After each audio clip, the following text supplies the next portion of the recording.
Muy buenas tardes con todos. Una vez más nos encontramos a través de este medio conectándose con el fin de recibir la palabra de Dios. Un saludo fraterno a todo el ministerio de Mahut y al público en general. Les agradezco por esta oportunidad que me dan, donde uno tiene la oportunidad de compartir la palabra de Dios y es un gusto y un honor para mí ser parte de este mensaje. Y justamente hablando del mensaje, hoy tenemos un tema muy importante que dice así: la importancia de la palabra de Dios. Vamos a ver en esta tarde la importancia de la palabra de Dios en un mundo donde todos necesitamos de las palabras para poder comunicarse unos a otros. En una oportunidad, el evangelista Moody en el siglo XIX, bueno, es un evangelista muy conocido por todo lo que hizo, por su trayectoria y aún por escribir comentarios bíblicos. Él escribió en uno de sus libros lo siguiente: la gente dice que la Biblia es el libro antiguo, ya no es necesario para nuestros días tan avanzados. El ser humano se ha superado demasiado, tanto así que no necesita de un libro antiguo como fuente de consejos. Moody dijo que es lo mismo que uno diga que el sol, por ser demasiado antiguo, por ser demasiado viejo, ya no necesitamos en nuestros días porque ya hemos descubierto la energía eléctrica. Y el ser humano que construye una casa ya no debería hacer ventanas para que entre la luz del sol, porque ya tiene luz eléctrica dentro de su casa, ya tiene foco, ya tiene lámparas. Imagínense esta analogía. Necesitamos del sol, por más viejo que sea, porque es necesario. Igualmente, por más antigua que sea la palabra de Dios, por más viejita que sea, lo necesitamos. Y eso aún más, que la palabra de Dios no pasa de moda.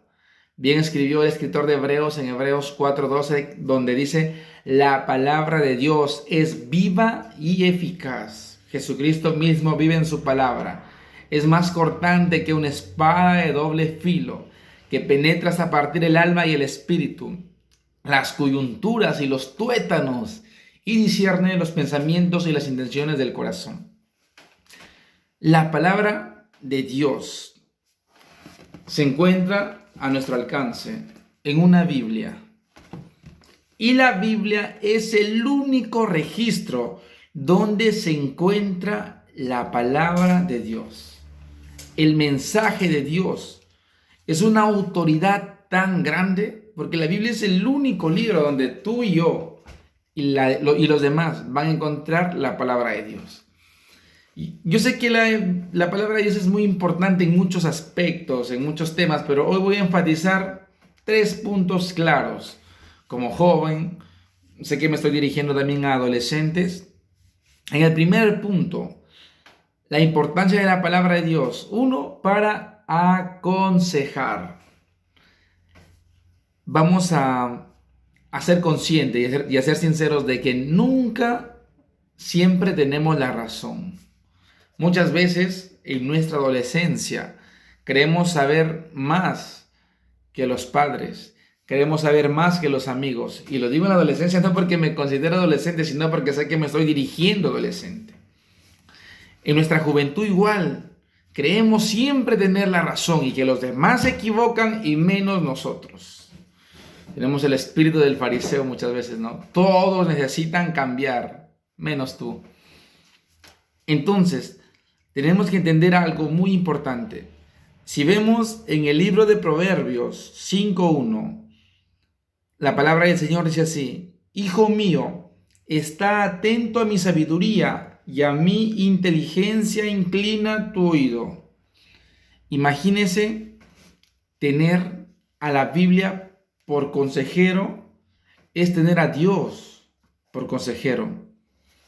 Yo puedo hacer alarde que tengo a un pastor muy famoso de consejero y saco pica a los demás. Mira, acá está el pastor tal, el pastor me conoce, mira, acá tiene una foto conmigo. Y él es el que me aconseja. Puedo hacer alarde de eso. Y yo veo que muchos hacen alarde de eso. Otros también dicen, mira, mi amigo es tal persona que es famosa. Hacemos alarde de que tenemos buenos consejeros. Por ejemplo, hay gente que dice, yo leo a John MacArthur, yo leo a John Maxwell, yo leo a Robert Kiyosaki y son buenos consejeros, tanto en la vida como en los negocios. Pero sabes que hay un mejor consejero, que es Dios. Y Él a través de su palabra nos va a dar buenos consejos. Jamás nos va a dar un mal consejo. Y mira lo que pasa con muchas personas que rechazan el consejo de Dios. En Proverbios 1:30 dice lo siguiente: no quisieron mi consejo y menospreciaron toda reprensión mía. Comerán del fruto de su camino y serán hastiados de sus propios consejos. En un verso bíblico también dice el salmista David: no seas sabio en tu propia opinión y nunca te apoyes en tu propia prudencia. Lo que nosotros debemos tener es oídos para oír los consejos de un padre, muy bien, de un pastor, muy bien, y si es de Dios, mucho mejor. La Biblia nos sirve para aconsejarnos. Y lo delicioso de recibir consejos es que tú no vas a cometer los errores de aquella persona que te aconsejó. Porque en la misma Biblia dice que el sabio aprende de errores ajenos, que el sabio aprende de árbol caído, de cabeza ajena. Si las personas tienen experiencia en la vida y dan buenos consejos, imagínate cuánto más Dios. Para Dios todo es conocido, nada es encubierto. Él sabe lo que nos conviene y sabe lo que no nos conviene. Entonces Él nos va a dar un consejo, ¿para qué? Para bien, no para aburrirnos o no para hacernos infelices. Por ejemplo, leía esta semana un libro de 39 preguntas que los padres no quieren que sus hijos les hagan. Un joven decía, pero ¿por qué Dios es tan malo que no permite el sexo a corta edad? Y muchos jóvenes se preguntan eso. Pero Dios no es malo, el sexo es una bendición, pero dentro del matrimonio. Y el sexo no es prohibido por Dios, porque al contrario, si tú abres la Biblia, en los 4 mandamientos que Dios da a Adán, le dice, una, fructifica. ¿Cómo se fructifica? Las plantas, una planta de naranja, ¿cómo da frutos? Son naranjitas, ¿no? El hombre, ¿qué va a dar? Más personas, bebés. ¿Y cómo hace eso? A través del sexo. Multiplicaos, llenen la tierra. ¿Cómo llenan la tierra? A través del sexo trae personas. O sea, ten sexo, ten sexo. ¿Qué más dice? Sojuzga la tierra, o sea, cuida la tierra, llénala. Vemos, mira, en los primeros mandamientos que Dios le da a Adán, le dice, ten sexo, ten sexo y ten sexo. Entonces, el sexo no es prohibido, es una bendición, pero dentro del matrimonio. Pero, ¿qué es lo que pasa cuando tú no te informas? Cometes errores. Entonces los consejos que Dios nos da no son para torturarnos, como aquel joven decía, ¿por qué Dios nos tortura? ¿Por qué mi cuerpo tiene ganas de tener relaciones sexuales? Y me dicen en la iglesia que no. Y me dice la Biblia que no. No te dice que no, la Biblia te dice espérate. No crean que abstinencia es lo mismo que pureza. Abstinencia es decirle no al sexo. Y la pureza es decir, espérate, porque va a llegar su tiempo. Y va a haber una gran diferencia de tener sexo en fornicación y tener sexo en el matrimonio. Cuando las personas tienen sexo en fornicación, ¿cómo terminan? No sé si quedó embarazada. ¿Y ahora qué hicimos? ¿Dónde tuvimos la cabeza? Pero cuando eso es en el matrimonio, es con gozo, paz, tranquilidad, no tienes dónde esconderte, te sientes tranquilo. Entonces Dios nos aconseja ¿para qué? Para nuestro bien, para no sufrir. Entendamos eso, que los consejos de Dios no son para torturarnos, sino son para bendecirnos y protegernos, como todo padre que quiere la protección de su hijo. Vamos al segundo punto, la importancia de la palabra de Dios. Mira, Lo de bueno es que Dios no solamente te da consejos, sino que te da promesas. Palabra obedecida trae una promesa cumplida. Además, una palabra de Dios obedecida trae una promesa cumplida. ¿A cuánto de nosotros nos gustan las promesas? Y empiezan las elecciones y nos empezamos a escuchar, ¿no?, cómo los candidatos a la presidencia empiezan a lanzar sus florazos. Una vez en mi pueblo decía un candidato: yo les ofrezco luz potable y agua eléctrica. Y todos: ¡bravo, bravo! O sea, nos gustan las promesas, aunque mentiras, pero nos gustan. Y aún incluso a las chicas, ¿no?, les gustan los prometedores, y a los chicos igual. Nos gustan las promesas, nos gustan que alguien nos ofrezca flores, un montón de cosas. Por ende, somos personas que nos gustan las promesas. De los hombres, imagínate una promesa de Dios. Una promesa de Dios es mejor que una promesa de un hombre. Vemos en Deuteronomio 28, dice: bendiciones a la obediencia.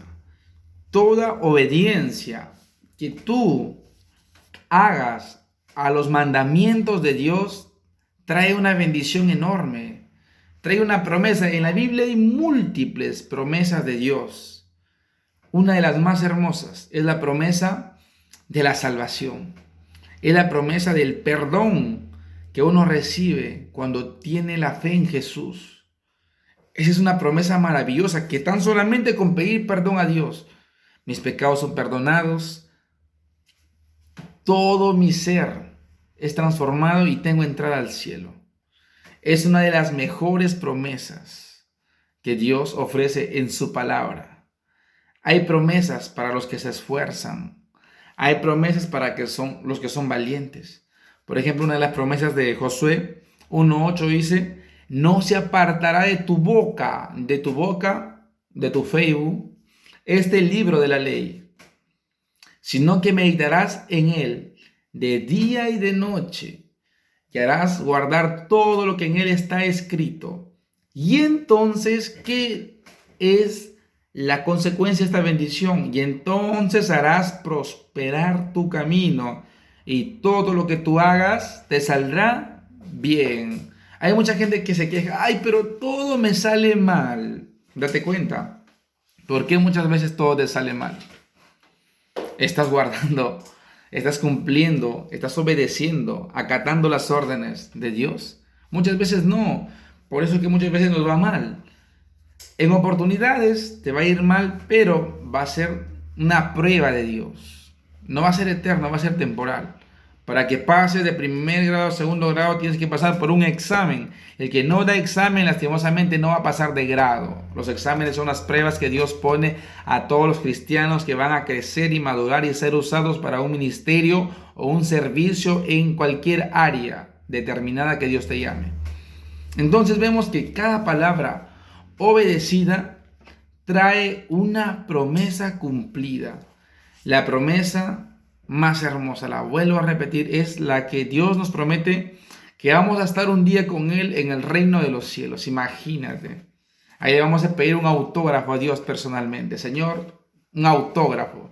Y esa es la meta, chicos, esa es la meta, estar con el Señor un día, que no se nos olvide, porque hasta personalmente a veces se nos olvida de amar, se nos olvida de perdonar, se nos olvida de pensar en lo bueno, en lo amable. Por eso que el apóstol Juan: les recuerdo que se amen unos a nosotros.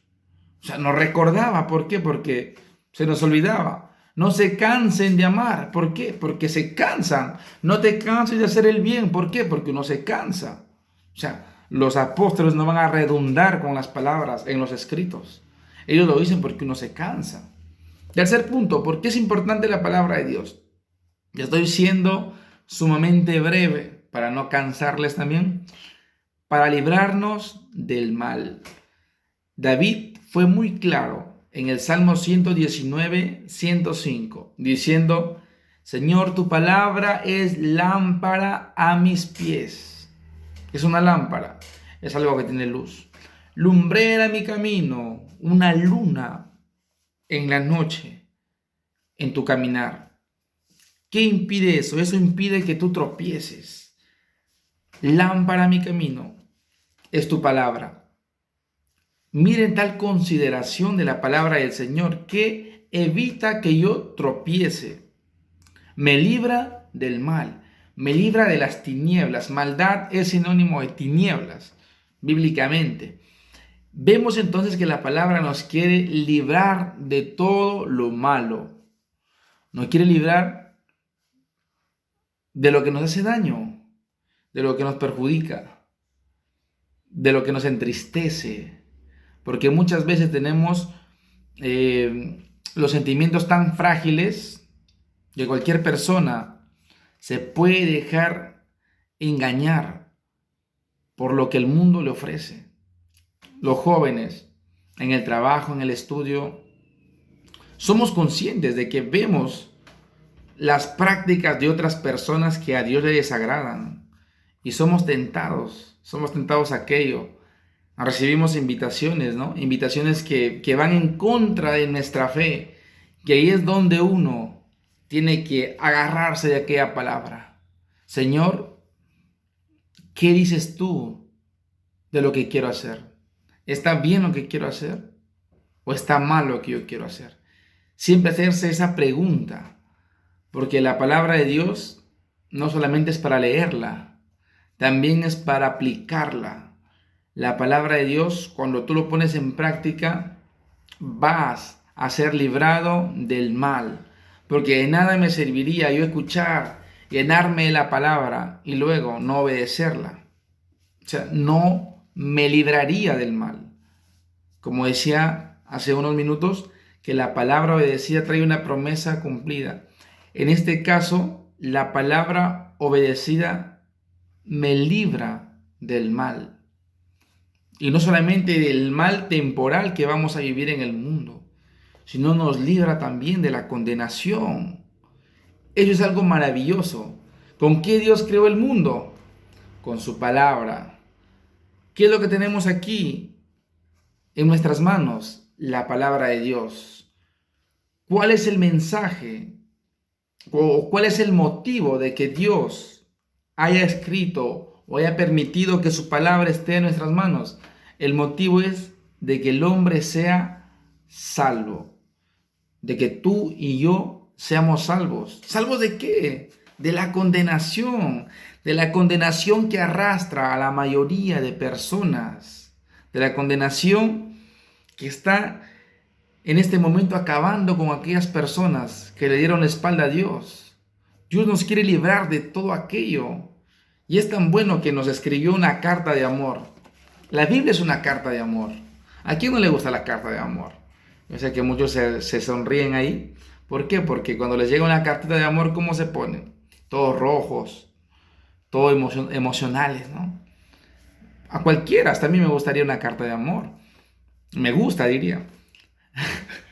La cosa es que aquí también Dios tiene una carta de amor para nosotros, donde nos dice, yo quiero que tú te salves, yo quiero que un día estés conmigo, pero por lo tanto tienes que oír, guardar y obedecer mi palabra. Así serás librado del mal. Y como les decía, no solamente del mal que este mundo ofrece, sino del mal eterno de la condenación.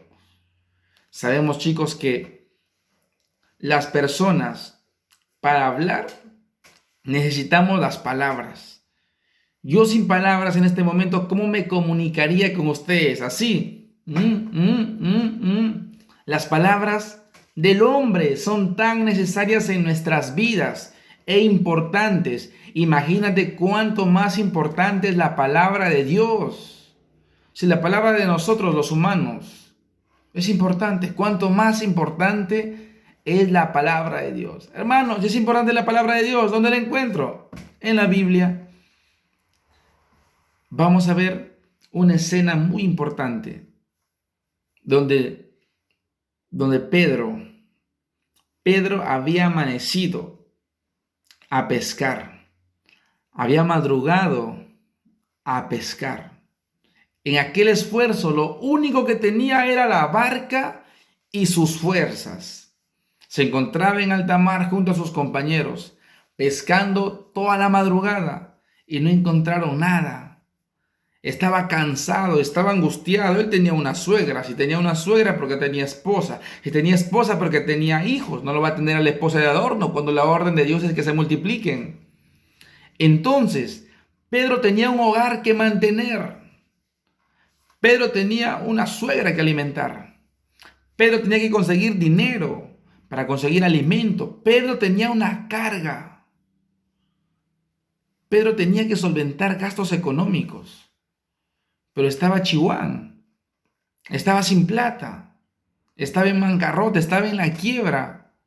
Lo único que tenía, en este caso, ya era solamente su barca porque sus fuerzas se habían acabado.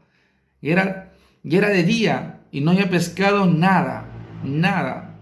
Ni un camarón siquiera. Entonces, cuando está saliendo a la orilla, se encuentra con Jesús. Y Jesús le dice: Pedro, préstame tu barca. Pedro, préstame lo único que tienes, porque fuerzas ya no tienes. A ti no te necesito, yo necesito tu barca. Y Pedro, me pongo en los zapatos de Pedro. Lo único que me queda ahora es mi barca. Me pide lo único que tengo. ¿Qué tiene este hombre? Me pide otra cosa. Me está pidiendo lo único que tengo. Y así muchas veces Dios nos pide lo único que tenemos. ¿Qué es lo que tenemos nosotros de sobra? Tiempo. Entonces, ahí es donde Pedro se puso la mano al corazón y entregó todo lo que tenía. Su barca. Pero mira que Pedro tuvo la oportunidad de comerse el mensaje de Jesús en aquella orilla, porque Jesús se subió en la barca de Pedro para poder predicar a la gente, porque era una multitud. Y luego Jesús recompensó de una manera grandísima a Pedro. Todos sabemos la historia, porque le dijo: Pedro, ahora, bueno, me prestaste tu barca, ahora vamos nuevamente, vuelve a echar la red. Señor, pero si ya eché toda la amanecida y nada. Bueno, pero ya como insistes en tu nombre, lo voy a echar la red. Y miren la recompensa de Pedro. Al dar lo único que tenía, al dar todo lo que tenía, tuvo la mejor pesca de toda su vida. Bueno, y la última también. Aunque no la última, porque luego en el regreso de Cristo, cuando Pedro le había negado, también se encontró con Jesús y se repitió la misma historia. No pescaba nada y un hombre le dijo: echa la red. Y encontró peces. Vemos entonces que Pedro fue ricamente recompensado. ¿Por qué? Por dar lo único que tenía. De la misma manera, todo esfuerzo que nosotros hagamos por agradarle, quizás Dios no lo vea, quizás tu líder o tus padres no lo vean, pero hay alguien que lo está viendo. Dios lo está viendo. Y todo lo que tú hagas por agradar a Dios, vas a tener una recompensa. Daniel se hubiera arrodillado delante de Nabucodonosor y luego se hubiera arrepentido. ¿Pero qué pasó? Él no se arrodilló. Sadrach, Mesach y Abednego no se arrodillaron y fueron lanzados al horno de fuego. Y mira que esa situación tan horrible se convirtió en una bendición tan tremenda, tanto que tuvo que ser escrita. Las circunstancias donde Dios o donde nuestra fe nos va a llevar, si tú te atreves a creer, si tú te atreves a tener fe, vas a tener resultados extraordinarios. Y yo sé que la palabra de Dios es muy importante para los niños, para los jóvenes, para los adultos. Aprovecha tu juventud y abre tu corazón para estar siempre conectado a la palabra de Dios, porque la palabra de Dios es la que conecta con el corazón del hombre. Y en esta tarde yo quiero orar por ti para que puedas acercarte al Señor y puedas tener una comunión bien firme con Dios. Señor, te damos gracias por este tiempo. En el nombre de Jesús te pedimos por aquellas personas que están conectadas. Dios mío, fortalece tus corazones y que tu palabra, Señor mío, siga obrando en cada una de sus vidas. En el nombre de Jesucristo de Nazaret. Amén. Bueno, chicos, este ha sido un tiempo muy especial pasar con ustedes y compartir la palabra. Una vez más agradecerles Y bueno, saludos a todos. Ya muy pronto estaremos ahí presencialmente. Un abrazo a la distancia. Que Dios me lo bendiga. Muchas bendiciones.